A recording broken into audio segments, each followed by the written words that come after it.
So I just want to thank everybody who's watching for leaving comments. Keep it up. I appreciate it. A lot more comments on the videos, and Eric will eventually get around and answering your questions on there.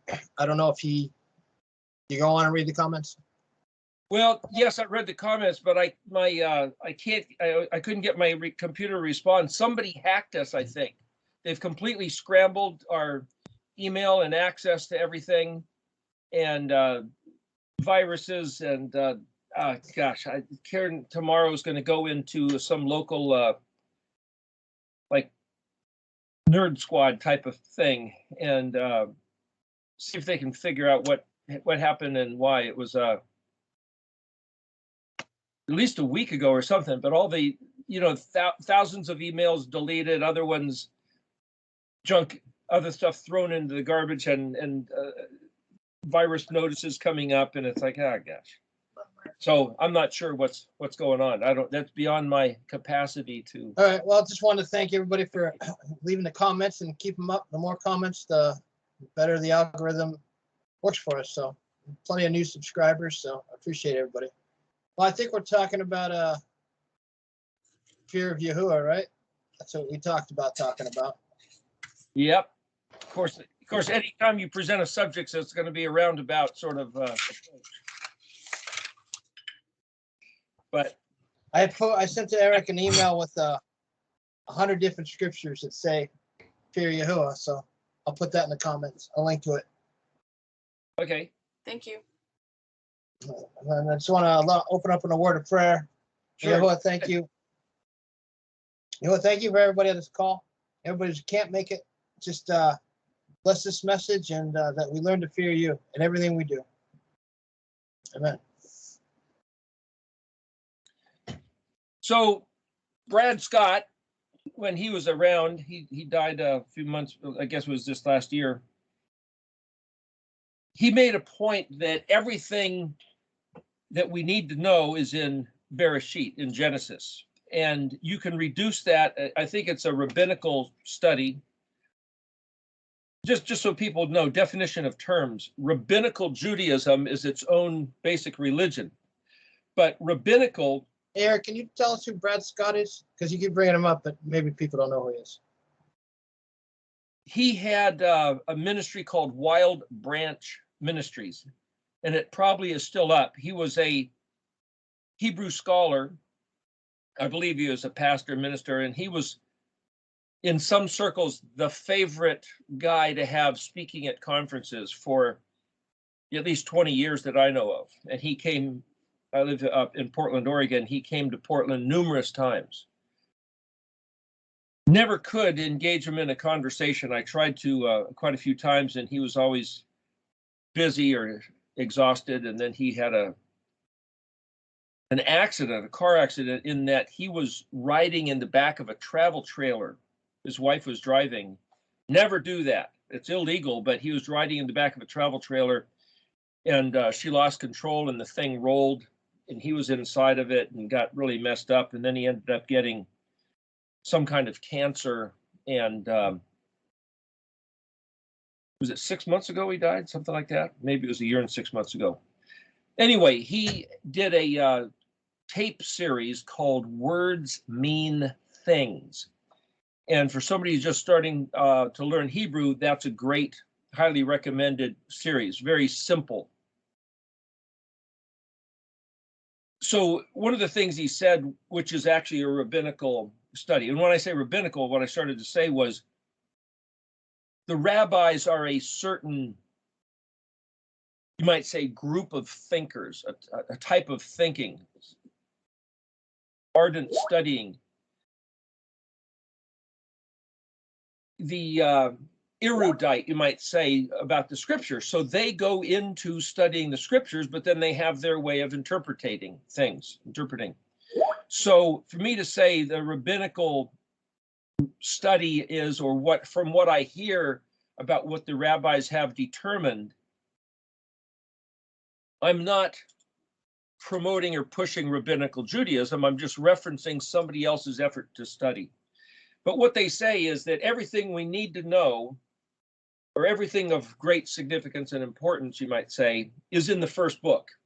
and specifically in the first chapter, the first verse, and even the first word. And then you might even say the first letter. Well, the first letter, the first book is Bereshit. The first chapter, Bereshit chapter 1, Genesis 1, as we might know it, is about creation. The first day of creation is 5 verses. I did one of those shields of just the first 5 verses, which is day 1. And in particular, the first verse, which in Hebrew is Bereshit bara Elohim et, that's Aleph Tav, Hashemayim va'et haaretz. English translation, in beginning created Elohim, Aleph Tav, the heavens, and Aleph Tav, the earth.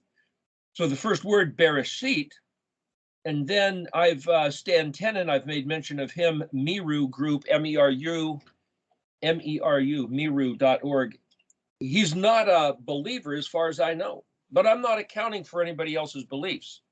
I'm saying that he, being a Jewish astrophysicist, a brilliant mind, a brilliant study of Genesis 1:1 in particular. He spent 30 years trying to reverse engineer, decompose, reconstruct what is in that letter sequence. There's 27 letters in Genesis 1:1, and he's analyzing just the letter sequence, not even accounting for the translational value, the interpretation of the words. He's just looking at the 27 letters in sequence. And that's a whole nother study, but I'm just referencing that I believe it was him who said that the rabbis have determined that there's perhaps 1,000 ways to translate Genesis 1:1. Or perhaps even just the word Bereshit. Maybe there's 1,000 ways. I don't recall the exact consideration. But just to say, for us to say, it means in the beginning, let's move on. Well, that's the narrative value, the storyline in the beginning. But the word the in Hebrew is the letter hey, and it's not even there. Bet, resh, aleph, shin, yod, tav. Well, bet is a prefix letter that means in. It also means on, with, among, through, against, or in the condition of, or for the value of. Then you could say, well, the next word is resh, aleph, shin, which is head, but it's also foundation. Shin, yod, tav could be its own word, meaning the foundation upon which something is placed, but shin, yod could be a word, which means gift or present. Tav could be the suffix. Aleph Shin is the word fire. Bet Resh is pure and clean. Resh Aleph Shin, or Bet Resh Aleph Bara is the second word, but it's also a duplication of the first 3 letters that means to create or make fat or full, or to give something a shape, or to fill it up. So you could read just the word Bereshit technically as in the beginning with the head on fire as a foundational basis to make something full, as a gift, and then Tav could be taken as simply the sign of the covenant. So does the Tav, the letter Tav means a mark or a sign or a symbol, like essentially every letter of the alphabet. But it can be simply referencing the covenant. So what we have here, Resh Aleph, taken as a word, isn't really a word, but Resh Aleph Hey means to put on exhibition or make visible, to see. So quite often, because this whole thing is a study of the words, how the language is constructed. So quite often, to determine what we have, what we're looking at, you drop in other prefixes and other suffixes, as I've mentioned. So if you take Resh Aleph and say, well, what word is that? You stick bet as a prefix, but if you look at the dictionary and see Resh Aleph Hey is the word to put on exhibition, you could take the hey off it, and because that's the feminine suffix, and make it a vav, but there's Resh Aleph Vav you don't even see in the dictionary. But if bet is a prefix letter, put other prefix letters. And I've gone through a list before, and maybe I could write this up and give it to you, Kurt. Here, I'll just run through so you know what are the letters that can be used as prefixes. And I say this because the word fear is Yod Resh Aleph. YAH. That's the word translated fear. But here in the word Bereshit, it's essentially the root of the word fear that you'd never recognize it. The idea that Yod is a prefix means he will, then the essence is Resh Aleph, YAH. We've said before that the most often repeated commandment in Scripture, 365 times, is do not fear. It's Al Tira, Aleph Lamed hyphen Tav Yod Resh Aleph. Well, there's Yod Resh Aleph, fear. But you'll look up in the dictionary, Yod Resh Aleph also means to reverence. So I'm trying to show you that the way to find out what YAH means, we could translate fear, be afraid. Well, there's another word that means be afraid, fear and terror, and that's Tav Het, or Het Tav, or Tav Het Tav. What actually does Resh Aleph mean? That's what we're going to talk about. What does it mean to fear? And again, Kurt sent email with 100 locations of where this word YAH is found. Or perhaps, Kurt, I couldn't open it up. So I didn't look at your list. Sorry about that. But I'm just saying, I know that Tav Het Tav has to do with fear and terror, and so does Yod Resh Aleph. Tav Yod Resh Aleph. If you have the Tav in the beginning and or the end, like Bereshit, the Tav is at the suffix, the end, it is to put into the state of either past tense or future tense. So do not fear is taking somebody from a present state and say, don't, then when you have that letter Tav, don't let this happen sometime in the future when circumstances are such that you ought to be afraid, or it's conducive to being afraid. So here's the prefix letters. Aleph, which means I am or I will, and then it's on a verb. Bet, as I mentioned, is a prefix letter, is translated, in this case, Bereshit, in, as in the beginning, but it's in, on, with, among, through, against, in the condition of. You'll see this in the dictionary, Ernest Klein's dictionary. If you look at the first page of where each letter is talked about, it tells you all the ways it's translated if it's used as a prefix. Typically what he does there, if it's a prefix letter or couple letters, you'll see the letter, like the letter bet, and then you'll see a box. And what that box means in his dictionary is the rest of the word, whatever it might be. That's the indication that it's a prefix. Or if there's a box and then a couple letters, it means that's those letters used as a suffix. So that's Aleph and Bet. The letter Dalet is used, from my understanding, in an Aramaic prefix, which is a sister or cousin language with Hebrew, and it basically has to do with being in the condition of, similar to a bet. Hey means the. Vav is a conjunction meaning and, but it can also mean or, if, however, when, while. It's very similar to just simply the word spelled Kaf Yod, which Kaf is the open hand and Yod is the grabbing hand. Then you have Zion, Het, Tet, Yod. Yod is the third person prefix, he will, whereas Aleph was the first person prefix, meaning I will. Then Kaf, that means like or as when it's a prefix. Lamed means unto, regarding. Lamed quite often is a synonym prefix with the letter bet or even sometimes mem. And I say that by looking in the scripture, as you got the Hebrew words open and you see the English and you're reading it, and then you jump your eyes over to the Hebrew page, you'll see for example, the next letter is mem, that's a prefix, and it means the one who, or the place, or the time, to put something in the aspect of a tool. It can mean from, like this is where the thing is from, or this is where it's at, but it can also mean it's away from, which means it's not that, it's the opposite, it's contrary. And it's like, if you see the letter mem as a prefix, how do you know which one of those it is? Well, you don't know. So what the rabbis have done over time, those who study the language, is they've dropped in vowels. And the vowels in Hebrew are dots and lines under the letters. And they have different sounds, whether it's 1 dot, 2 dots, 3 dots, or a line, or 2 lines, or a line with dots in combination. And those have different vowel sounds.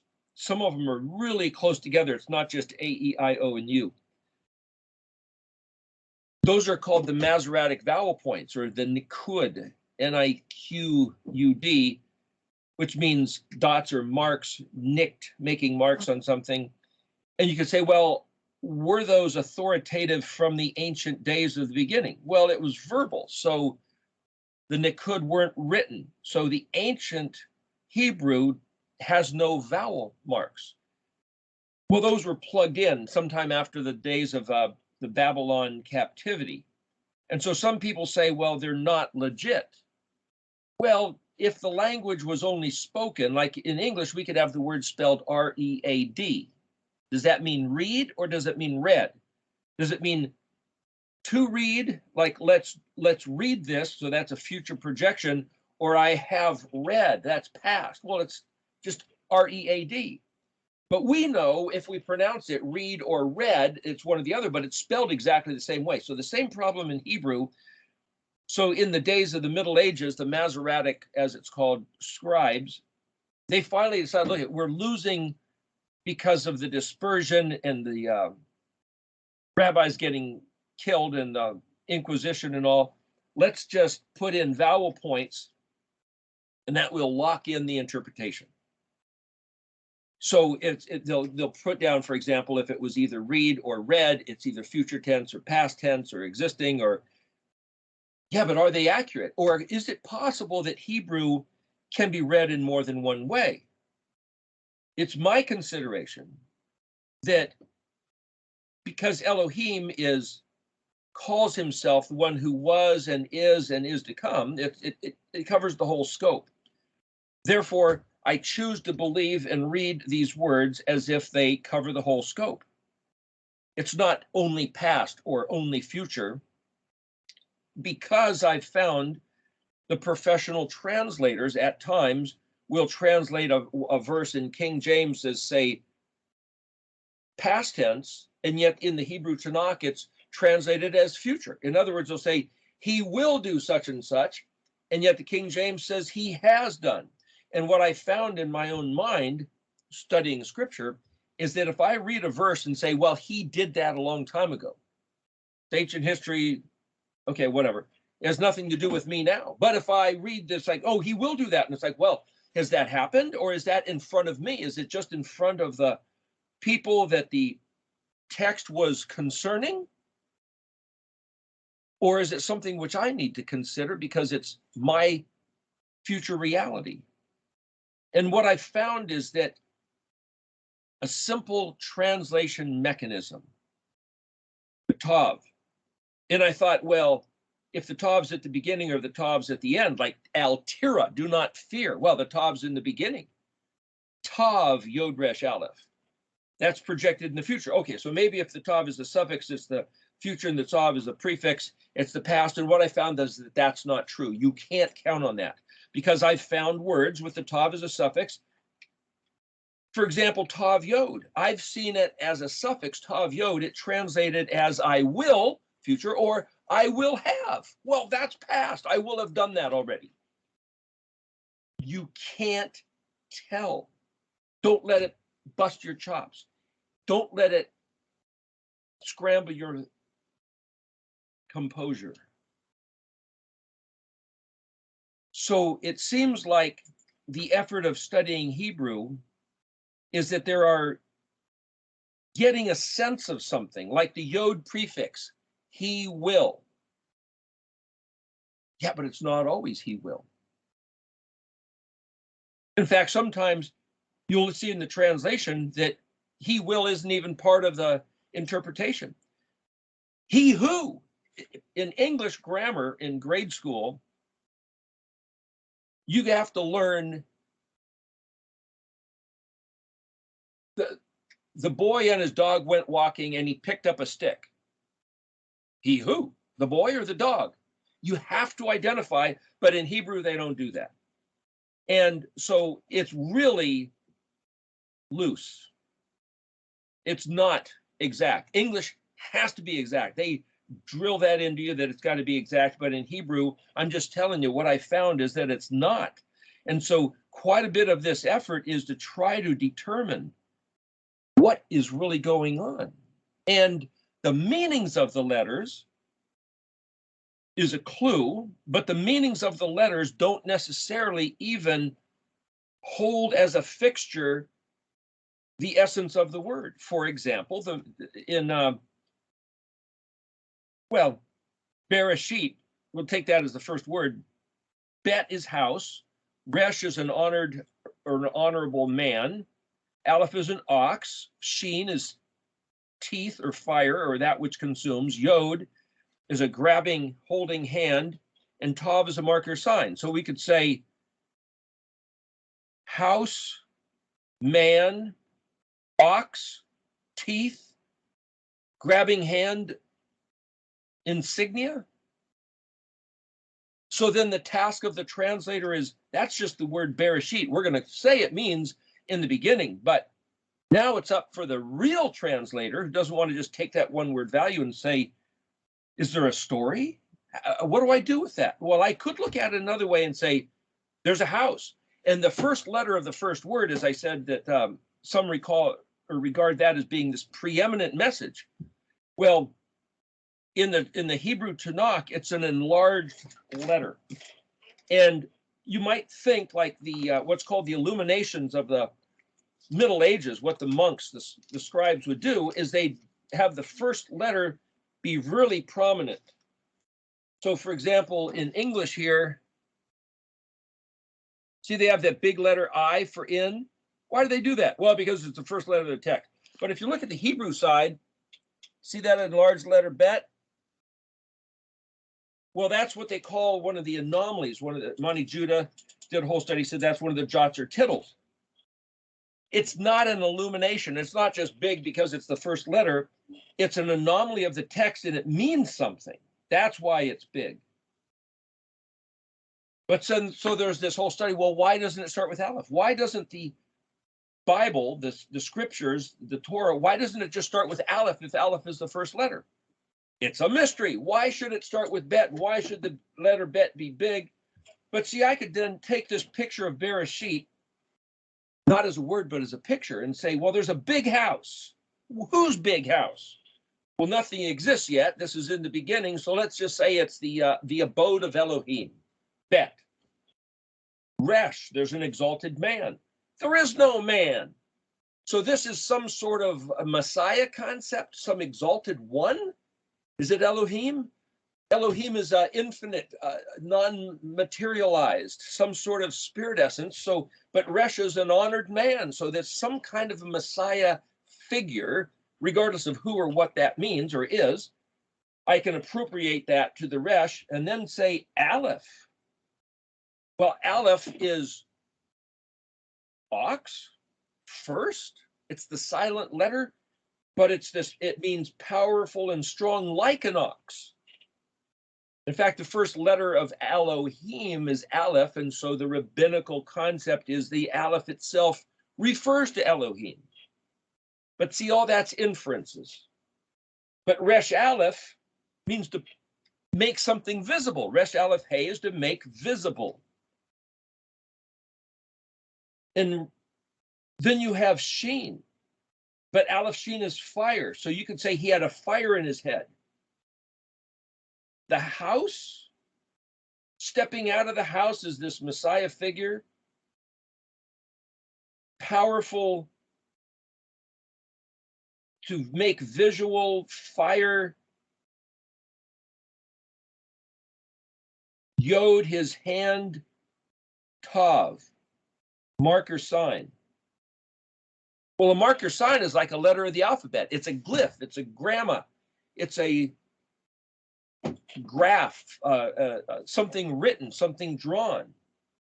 The big idea, the fire in the head of the exalted one as a gift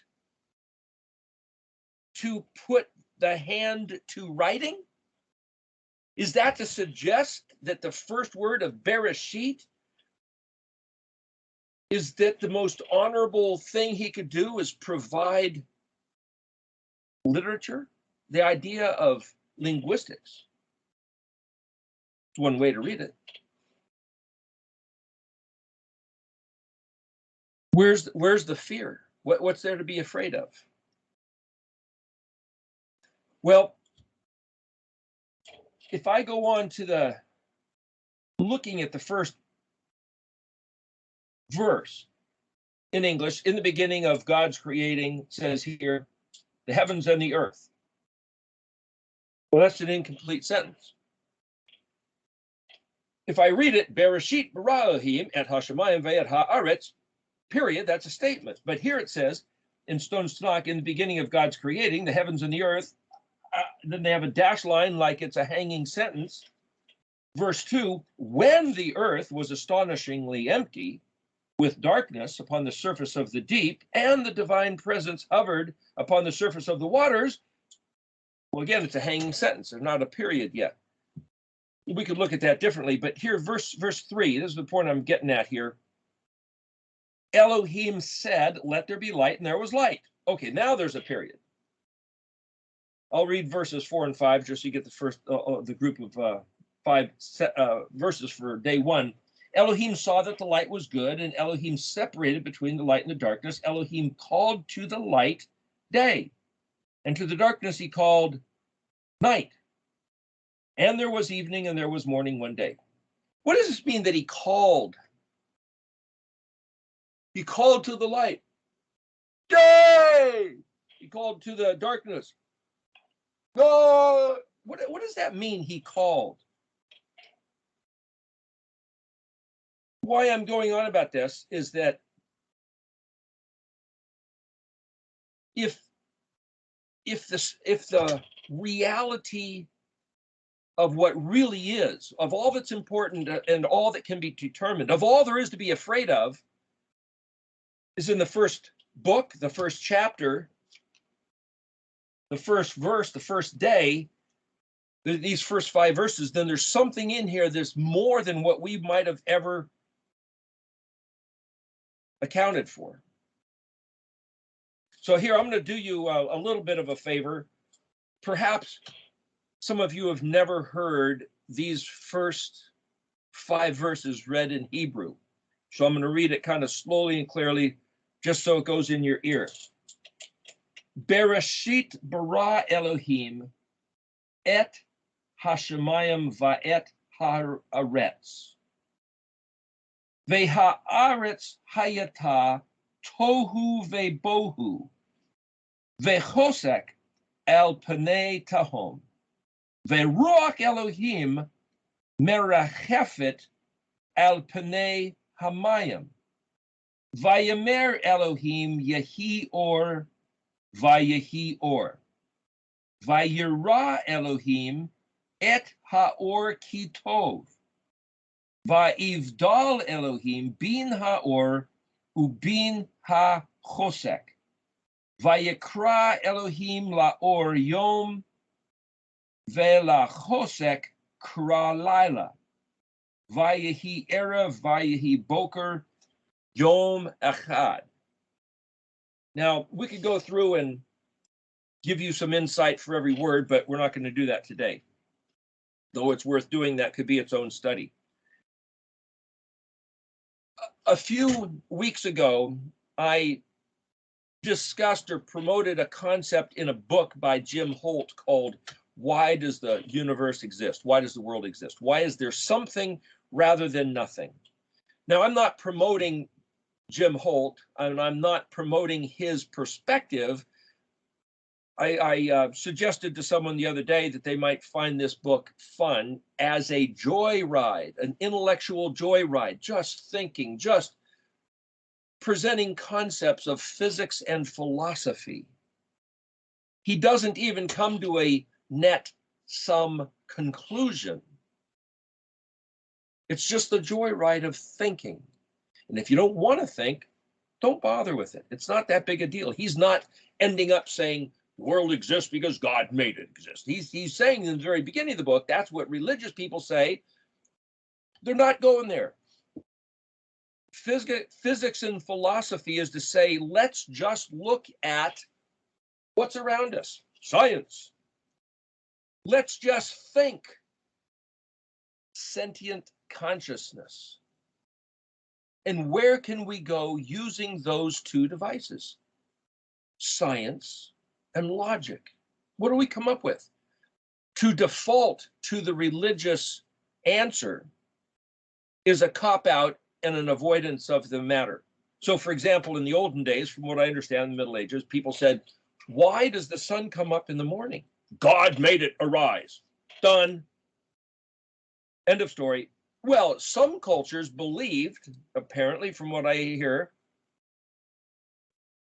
the sun coming up is an arbitrary happening. As a matter of fact, we need to convince the sun to come up in the morning. So we're going to do some sacrifices and prayers at night. And if the sun decides to come up, it's, oh, there it is. Oh, thank you, thank you. As if the sun was its own autonomous authority with a will that responded to human heart or mind. Now we think that's nonsense because science has told us, proven to us, that the globe is round and it spins and there's a sun over here, and as it turns, hey, we got a revolving day and night. But what if that's not true? What if the world's really flat? What? Flat like a pizza and the sun's, listen, there's all kinds of models. So we get an idea in our head, that's just the way it is, and we use that as a paradigm to create an understanding of the entire universe, our planet, ourselves. What's real? Well, look at, just take a photograph from a satellite that NASA's launched out there, turn it around, take a picture of the Earth, and we'll know exactly what shape it is. Only every picture from NASA has been contrived and computer modified. So we still don't have a picture of the Earth, even after all these days. Why? It doesn't matter. The point is, what is reality? That's what I'm getting at. What I'm saying is that science won't even acknowledge the truth because they don't want to, because that's not part of their game. Logic is dependent on human thinking, which is pretty fallible, because what is logic? Logic is just a computer program running inside of a human brain, neural synapses based on a software paradigm that is influenced by religion and government control. You will think this way, you will not think that way. You know, the whole Big Brother, the whole, you know, Hollywood industry of affecting subconscious, subliminal. We don't even know what we're looking at half the time. That's a whole psychological thing that it was said, for example, that when Columbus first landed off the island of what's called Hispaniola or the Dominican Republic, the people couldn't see the ships because in their brain, there was no way to assemble the pixels, you might say, as speaking of like a TV, and have it make sense. They'd never seen such a thing as a ship, a Spanish galleon, and all they saw was colors. They couldn't assemble an image. It's like if you're hallucinating on drugs or in some sort of dementia, or you're just waking up and your eyeballs can't reference what you're looking at. Oh, or sometimes people will show you pictures. It's like, what do you see here? Oh, I think I see like two faces in a vase, or a girl and a young woman, an old woman, or something up on the internet. You see a dog running out of the woods, or you see a man running into the woods. It's like your eyeballs see patterns and your brain has to assemble it. So what I'm saying is that's logic. That's your brain has to learn how to do that, and we can't take anything for granted. Well, then, to answer the question, why does the universe exist, or how does it exist, is what Jim Holt was running with. And I think it's like about 300-400 pages in the book, and I thought it was fun. I thought it was a great read. But what exists? Where is the reality? So if we go back and say, well, there's something in Genesis chapter 1 which establishes reality. Is it in the first word? Bereshit? We could read that as a statement in the beginning, but we could read it as there's a letter bet. Where'd the letter bet come from?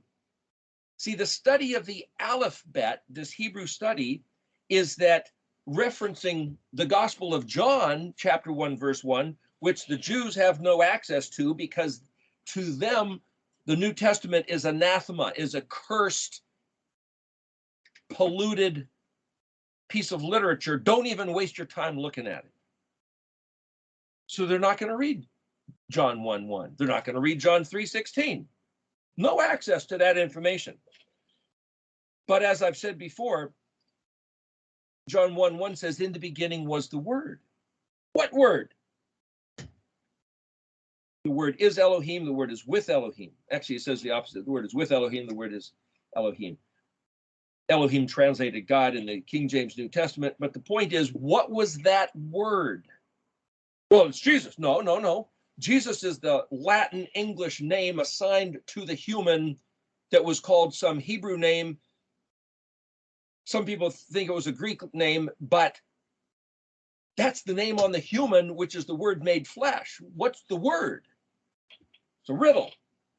Well, we've talked about this at length previously. The word, I believe, is the Hebrew alphabet. And I've heard many years ago that the Jews say the entire universe was built, composed, constructed, was fabricated by the Hebrew letters. What does that even mean? I have no idea what they mean by what they mean. But I determined from studying the Hebrew alphabet for myself, oh, that's what they mean. Now, I think that's what they mean. I'm projecting what might be in their thoughts because I haven't read their thoughts. I'm not privy to their thoughts. But I can see in studying the 22 letters of the Hebrew alphabet, it's exactly what he did. So Aleph being the silent letter and used as a prefix, I am or I will, the reason it starts with Bet is because we are in this house. The Bet is the house, the universe, the cosmos, our body, our consciousness, our being. It's all those things. But Aleph is the immaterial, invisible, unfathomable source. There's a Bible verse that says that the glory of Elohim is made manifest in what he built, the universe. So he, the silent, invisible,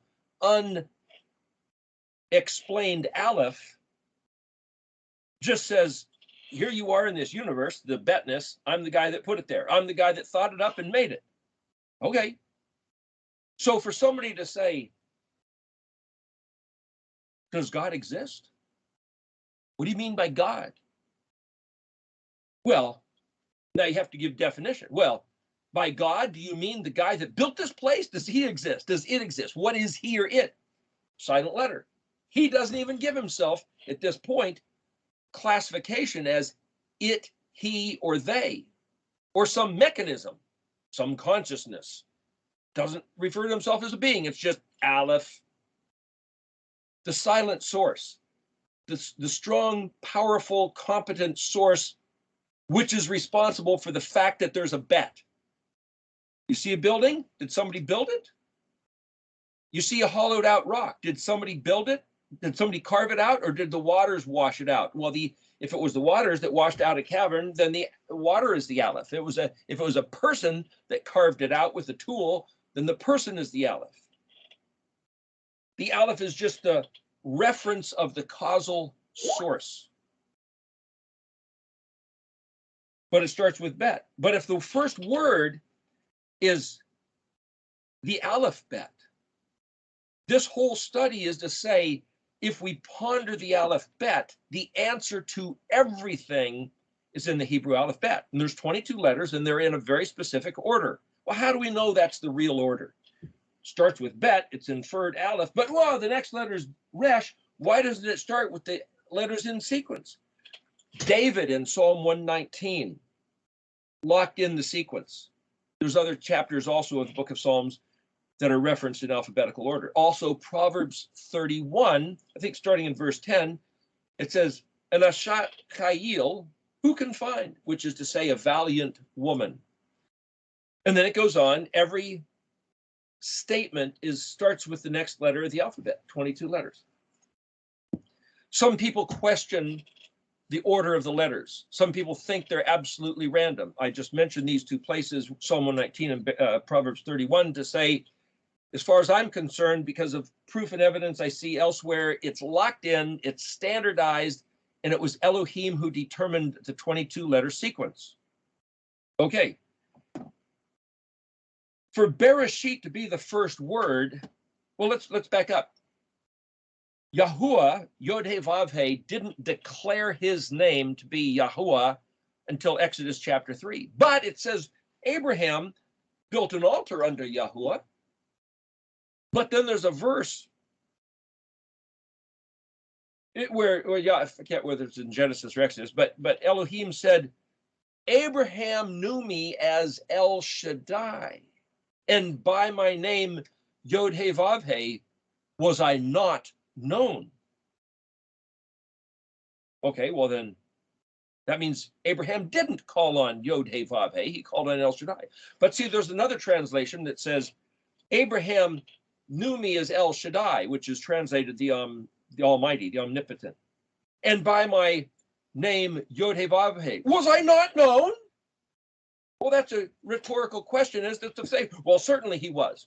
So see, there in Hebrew, you can read that verse two different ways, and depending on your pronunciation, you have no idea whether it's the positive or the negative. So there's really no way other than tradition and doctrine, rabbinical authority, or your professor or your pope or your pastor to tell you what our denomination thinks.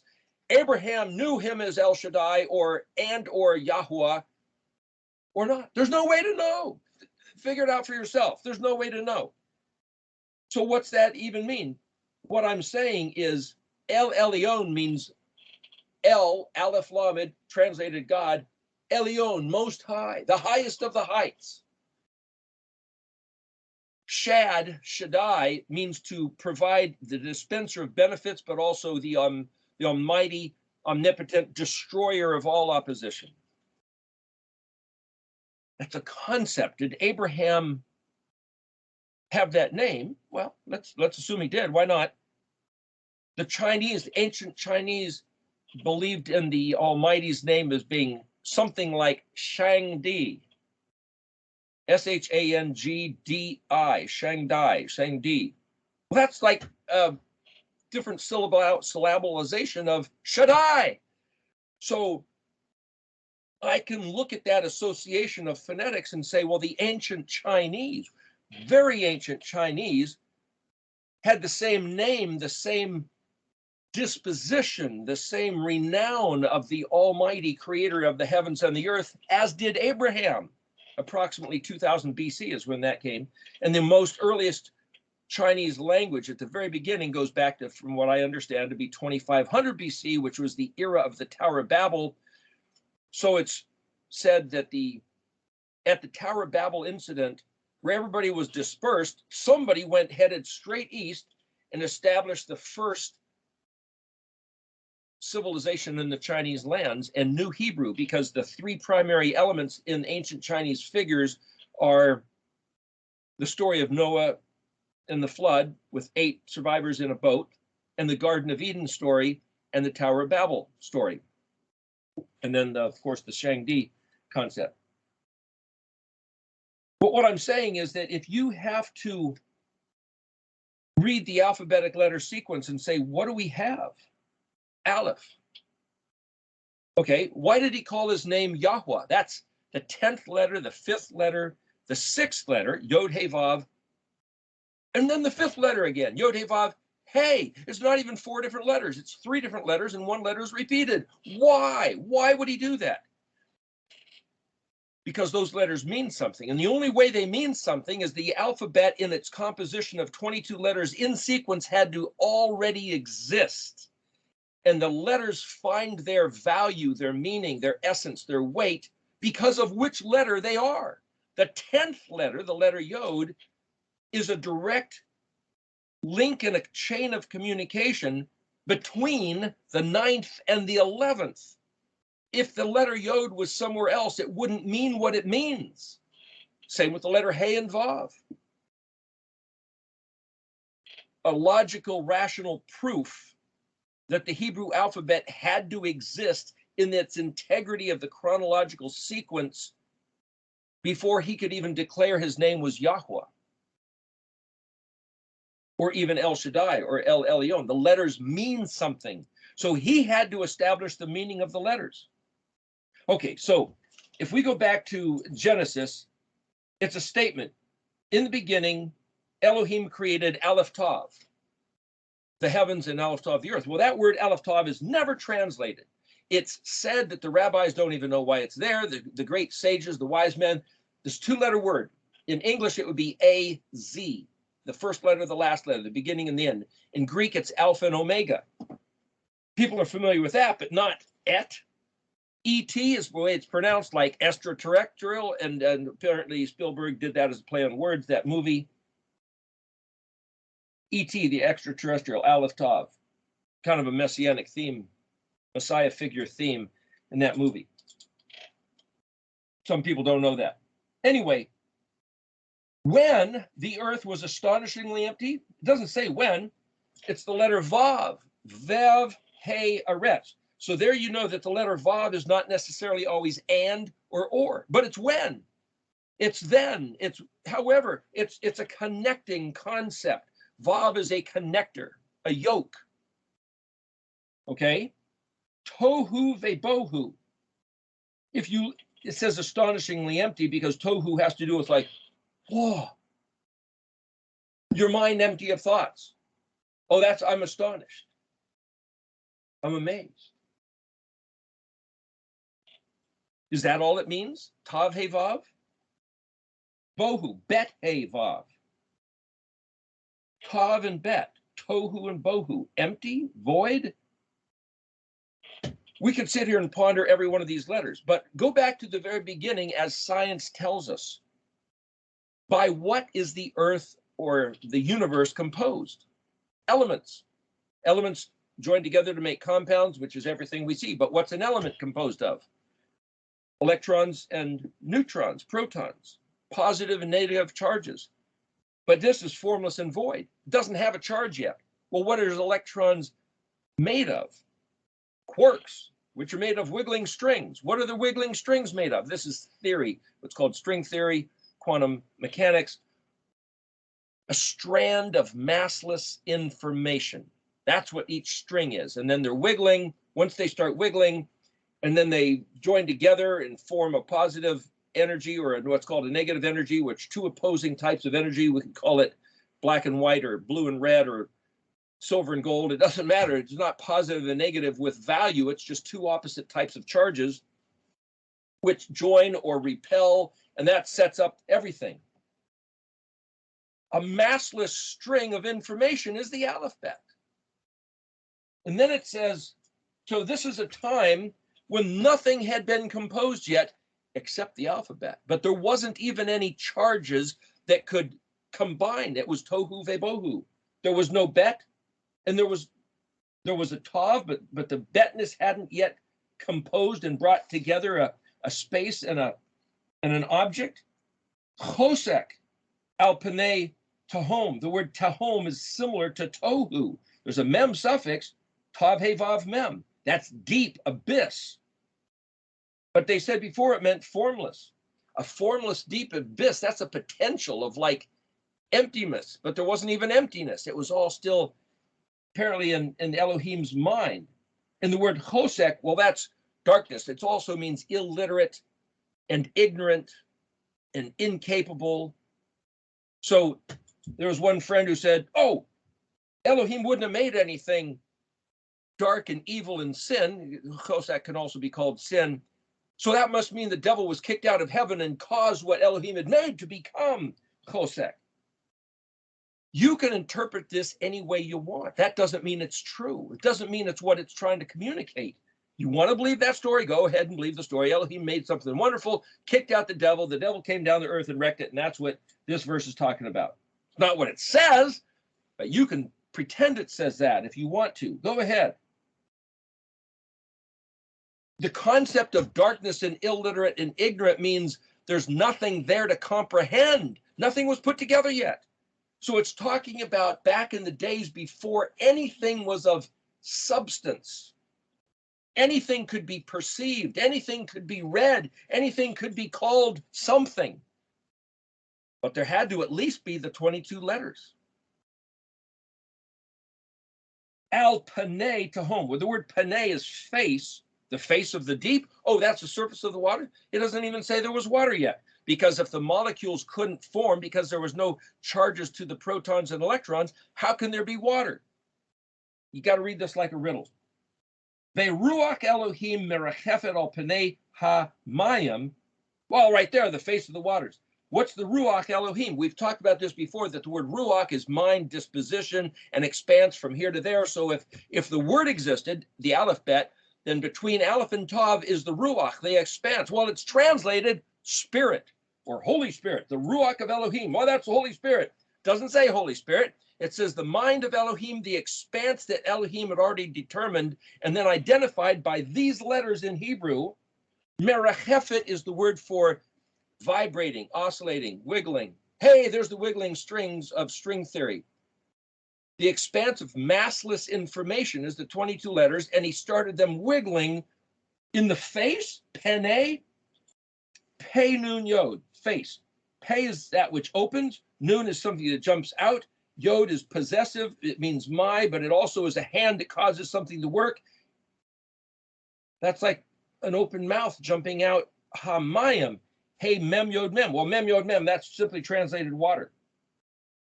Again, we could elaborate some more on all these things. It's a huge study, but what I'm saying is, what is the water? Well, the letter mem is water. That's the 13th letter of the alphabet. What's that got to do with anything? Look at where it falls in the alphabet. Yod, Kaf, Lamed, Mem, Nun, Samekai, and Pei. It's right there towards the middle. It's not the middle because the middle is between 11 and 12, and Mem is 13. 13th letter. What's Mem? A Mem is a pool. Mem is a womb. Mem is a laver. Remember the Mishkan pattern laver, which is where you get the B and the V, same letter. It's a laboratory. Mem is a laboratory, a place of incubation and gestation, a place where things are fit together, like in a womb. Vayomer Elohim, this active verb, vayomer, that changes everything. He declared, he spoke, he said, he decreed, he gave an utterance. Yod, Aleph, Mem, Resh. The letters had to already exist. They already had value. Vav, Yod. Yod is this hand that works. Aleph is this strong authority. Mem is this place of incubation. Resh, the exalted man. Just ponder that for a second. Yahi or. Yahi, Yod He Yod means command to exist. Yod He Vav He is his Shem Zakar, his memorial name to remember, who will bring back, to remember his name, to commemorate, to recall, to stick in your mind, will bring back something to existence. Aleph, Hey Yod Hey, I am, I will be, Ehyeh. Yod Hey Yod, Yehi, the command to exist. Or Aleph Vav Resh. Oh, that means light. No, wait a minute. We don't know that means light. Yeah, it does mean light. Or Vav Resh, Menorah, the place where light emanates from, Mem being the place. But what is this Aleph Vav Resh? Aleph connected to Resh. Aleph, the plan, the strategy, the infinite intent, or the intent of the infinite one. 5 minutes. Connected to Resh. What's this Resh? The concept of the exalted man, the Messiah, or humanity, the potential for what humans would become. A previous pastor of a church I used to go to, we just saw something up on the internet, and he said, first day of Genesis, verse 3 here, he caused the sun to produce light. No, he didn't. That was day 4. Sun, moon, and stars were day 4. When he said Yehior, there's no sun. Everything is tohu vebohu. There's just a wiggling string of massless information. And suddenly he says, he commands to exist Aleph Vav Resh. And what happened? Yehior. Vayomer Elohim Yehior Va Yehior. See, in English, let there be light, and there was light. In Hebrew, it's exactly the same word. So English betrays the essence. Caused to exist, Aleph Vav Resh, and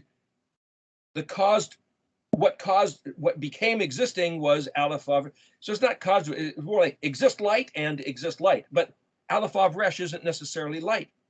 The 2 letters in Hebrew, which are anthro, which are human, which are, we could say, which are man, is both the Vav and the Resh. So we could say the Vav man and the Resh man. So the concept of the suffering man is the Vav, because the Vav is between the Hey and the Zion. Hey is like, look, behold, here. Hey is the feminine suffix. So Dalet Hey, born of a woman, this man, Zion, significant, noticeable, like the crown of thorns, like an officer's hat, a ceremonial sword, Zion adorned with weapons. Behold this man, Zion Hey and Zion Aleph Tav are 2 words that mean this. So for Pilate to say, Eke homo, behold this man, is essentially, hey, Vav, Zion, hey, behold, look, shine a light on man, Vav, number 6, masculine suffix is hey, the feminine suffix is 5. Illuminate this man by distinctively weaponizing him, Zion. Behold this man. Okay, so if I'm reading that, then that's this Yeshua that was put to the crucifix and then thrown into the tomb, cat, and the round rock rolled in front, tet, and sealed, held tight, yod. And then when he resurrected, Zadi, Pei, the mouth opens, the tomb opens, Zadi, he resurrected, rises up, Kuf, goes off, and then Kuf also means like the circuit coming back. He's going to come back around and reappear as Resh. His return is the Resh. So I can see in Aleph Vav Resh, there's this plan for the 2 Advents, you could call, like the Seventh-day Adventist concept, the Vav man, the Resh man of Yeshua. Is that all about Yeshua? Why did Yeshua come and do this? I will Vav Resh. Aleph is a prefix. Resh, I will Aleph combined with Resh. But you see, it's not all about Yeshua. It's about us as humans.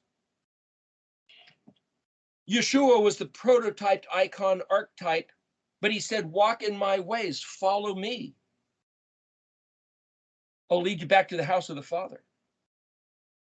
I'm the door. So this is, we're going to take a break. Let me just finish this sentence. This is the declaration to, you might say, invent or create humans. That was his big idea. Why does the world exist? To conceive humans, Resh, in preeminent stature. Okay, we're taking a break.